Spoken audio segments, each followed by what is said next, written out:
Hello everyone, today I will tell you about the film Held for Ransom. Enjoy watching! The film is based on real events. Daniel Rue and his gymnastics team put on a show performance in the school gym. During one of the elements, he lands awkwardly, injuring his leg. The injury puts an end to his future career as a gymnast. The team travels to competitions without him while he recovers. The guy's future prospects in life are unknown. His girlfriend offers to move with her to the capital, Copenhagen.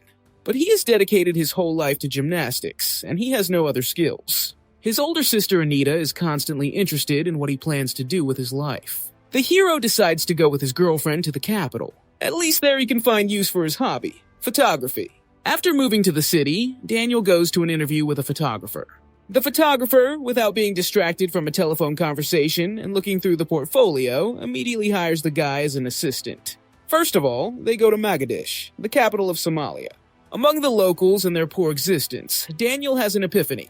This is exactly what he dreamed of doing all his life. Travel around the world and take pictures. Upon returning, the photographer is bursting with pride and self-confidence. He plans to stop working for his uncle and shoot his own material, worthy of all kinds of awards. To do this, Daniel plans to go to Syria, where there are battles between a contingent of peacekeepers, a regular army, and fighters of ISIS, a banned organization. Upon arrival in Syria, he is met by his guide Aya. She organized a tour with a driver and security. Daniel drives around the country torn apart by civil war and takes photos of ordinary people forced to survive in such conditions. In one of the city districts, a white minibus stops near them. Angry people quickly get out of it. They explain something to the guard, grabbing a Kalashnikov assault rifle along the way. After which, they put Aya and Daniel in a car. According to them, the girl brought a foreign photographer to their territory without permission. The captives are taken to a house, the entrance to which is guarded by armed children. The main one appears with a covered face. All attempts to resolve the disagreement come up against the fact that the militants need captives, and not a peaceful solution. Threatening with a gun, they take the foreigner away with them, after which they blindfold him and take him somewhere in another van. Daniel is brought to an abandoned factory where he is interrogated, resorting to torture. The locals claim that they know who he is, but they want him to confess himself. The photographer is called a CIA agent sent to reconnoiter the positions of the militants and bomb them from planes. The beaten hero tries to explain that he is a former gymnast and shows several tricks. He amuses the bearded men. They demand more, eventually calling Daniel a donkey and making him scream. After some time, the boy's family finds out that he did not fly from Turkey as originally planned and has not been in touch. Then the mother calls Arthur, a former military man who specializes in finding people in Syria. He is busy looking for American journalist James Foley, but at the same time he takes on the search for Daniel. Arthur warns his family that under no circumstances should the information get into the press. Extra fuss is not beneficial for the Islamists. It is easier for them to kill a hostage than to bargain. The situation is aggravated by the state's non-intervention. Denmark officially does not negotiate with terrorists, so in this situation you can only count on yourself. Chained to a radiator with plastic ties, Daniel is fed by a boy. When an older boy calls him, he cuts one tie so that the captive can eat. The photographer tries to saw through the second clamp all night, and succeeds before dark. He tears off the metal mesh from the window, then climbs out the window.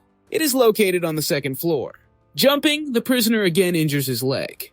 Limping through the streets, he asks the locals for help, promising to reward them with money if they take him to the border with Turkey. The hospitable hosts first feed Daniel, then give him clean clothes to change into. But all their hospitality is actually a trick. They are just stalling for time until the militant who captured him arrives. Arthur and his assistant find Aya. She tells him what happened to Daniel. The only clue is one name that the girl accidentally overheard. She writes it down on a piece of paper so that Arthur can meet with him. The leader demands a ransom of $1 million, but the negotiator manages to reduce the price to $700,000. The photographer is constantly moved from place to place and held in different places. Eventually, he ends up at a base where the Islamists are holding all the captives together. They pour water on Daniel with disgust. He stinks from not being able to go to the toilet normally. After giving him a small bucket for these needs, the prisoner is put in a common cell with a dozen others like him. Journalists from all over Europe, including one Muslim. Locals help the Dane get used to the new conditions. In Denmark, the parents let it slip to the rest of the relatives about the difficult situation. Arthur talks about the ransom, but an ordinary family can collect a maximum of $250,000. The specialist recommends being patient and finding a way to collect the missing amount while he negotiates for proof that Daniel is alive. It takes time, but soon they receive a video recording. The relatives insist on offering the terrorists the money they already have. It's better than nothing at all. Meanwhile, the Islamists intimidate the prisoner beyond measure. They chain him by the hands in a room with a shot corpse, promising that tomorrow he will share his fate. During the night, Daniel, using his gymnast skills, pulls up a table nearby. Climbing onto it with his feet, he wraps the chain around his neck and tries to hang himself to end the torture.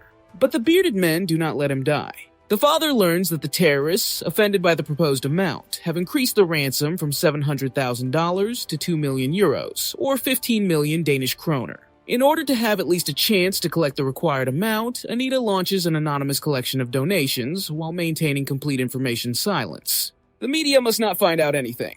In parallel, Arthur and his assistant begin to drag out the time in the negotiations. One day, Daniel watches from the window as new prisoners are brought in. Among them is James Foley, an American journalist. After the beating, Foley is thrown into a cell with the others. When he comes to, he gets to know everyone one by one, taking another hostage for whom the ransom was paid. The terrorists begin to beat the captives. To distract them, Daniel pretends to be a donkey. Later, Foley tells him that there is no need to disgrace himself like that. They will not kill him anyway, as long as there is a chance to get the ransom. And they will definitely finish him off if there is no such chance. But the American himself seems doomed. The Islamists are unlikely to trade with their main enemies. In addition, they have old scores to settle, caused by the journalist's adoption of their religion. The bearded men believe that he did it insincerely. While his family in Denmark is organizing a fundraiser, Daniel's getting closer to Foley and the rest of his fellow prisoners. He even organizes exercises with them to find peace and harmony. Just at this time, Arthur's assistant is brought to the building to make sure that the photographer is alive and to record a video as evidence. However, the assistant receives much more information than planned. Being a local, he recognizes the old building where the prisoners are being held as a school, which he tells Arthur and his friend from the CIA, showing its location on a map. Later, the specialist flies to Belgium, where one of the Islamists is in prison. From a conversation with him, Arthur learns that Foley is to be held together with other prisoners, including Daniel. Arthur immediately passes the information he received to the CIA. The scouts begin a rescue operation. They send 3 helicopters to the specified address. Hearing their approach, the terrorists quickly pack the captives into the back of a truck, after which they urgently change their location.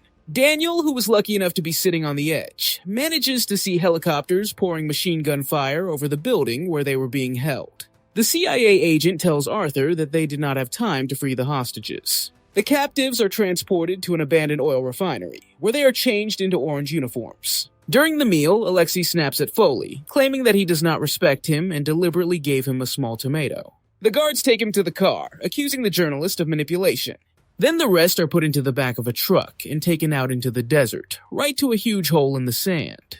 Alexei is kneeling in the hole. The hostages are seated on the edge and forced to watch as one of the guards shoots Alexei. After that, they force the others to stand next to the body in turns and hold signs with names. This video will be sent to their relatives, who have a couple of days to collect the money. If they don't make it, then everyone will share the fate of the lonely Alexei. Daniel's family managed to collect 10 out of 15 million crowns. To find the missing 5 million, the mother goes to her classmate's husband, a successful businessman, to ask for help in person. However, he refuses. A one-time withdrawal of such a sum of money would cause irreparable damage to his company. But the next morning, an anonymous person sends the missing amount of money in several transfers. Arthur takes the money to Turkey. The psychologist advises Anita to go with him so that Daniel will see a familiar face as soon as possible. At this time, the French are bought out by the government. Foley, realizing that soon only those who do not escape captivity alive will remain, asks Daniel to memorize his last letter to his relatives. The photographer memorizes the words. Soon, he is taken outside, put into a car, and driven to the Syrian-Turkish border, where the border guards do not even pay attention to the foreigner. Having glanced at the sign, "Thank you for visiting Syria," Daniel passes the barrier. He shrinks into a ball of fear, but then Arthur approaches. He takes the photographer to a hotel where his sister is waiting for him in an unusually luxurious dinner, including even beer. Daniel returns home. The rest of his relatives happily greet him. Slowly and sadly, the guy joins society. From time to time, he looks at the situation with Syria on the internet. One evening, while jogging, Arthur calls him. American intelligence agencies received a new video from terrorists. Presumably, Foley is on it, but only Daniel can identify him. He is the last person to see the journalist. Instead of sending a photo for identification, Arthur tells him to Google the video. In it, Foley, kneeling in an orange robe somewhere in the desert, admits that the American authorities are the worst evil in the world, after which the prison guard slits his throat. Despite Arthur's warning, Daniel watches the video to the end and sobs helplessly, lying on the floor. In the finale, the two of them go to the United States for a memorial service for James Foley. Daniel reads to the crowd his farewell letter, which he learned on the last day of captivity. The film ends with credits with a biographical note. Daniel spent 13 months in captivity. He was the last hostage to be released. The other 7 were executed. More than 400,000 people have died in Syria since the beginning of the Civil War, including at least 100 journalists. There are 12 million refugees. And Daniel Rue still works as a photographer and travels around the world.